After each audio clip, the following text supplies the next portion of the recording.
श्रीमद्भगवद्गीता एकादशोऽध्यायः विश्वरूपसन्दर्शनयोगः 15 श्लोकम्। अर्जुन उवाच पश्यामि देवां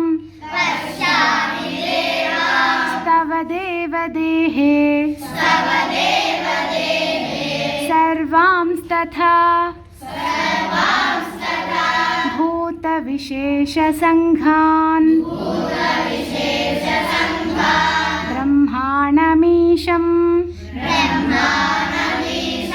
कमलासनस्थं ऋषींश्च सर्वानुरगांश्च दिव्यान् पश्यामि देवांस्तव देवदेहे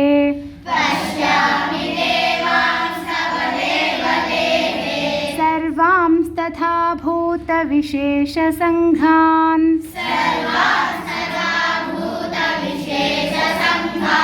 ब्रह्माणमीशं कमलासनस्थं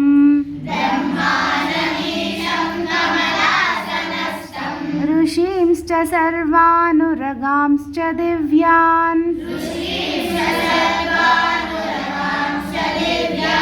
पश्यामि देवांस्तव देवदेहे सर्वांस्तथा भूतविशेषसङ्घान्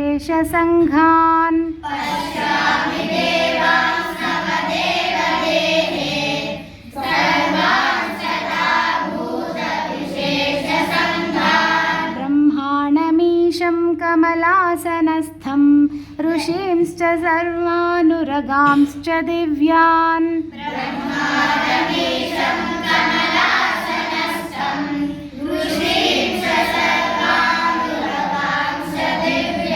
पश्यामि देवांस्तव देवदेहे सर्वांस्तथा भूतविशेषसङ्घान् ब्रह्माणमीशं कमलासनस्थं ऋषींश्च सर्वानुरगांश्च दिव्यान्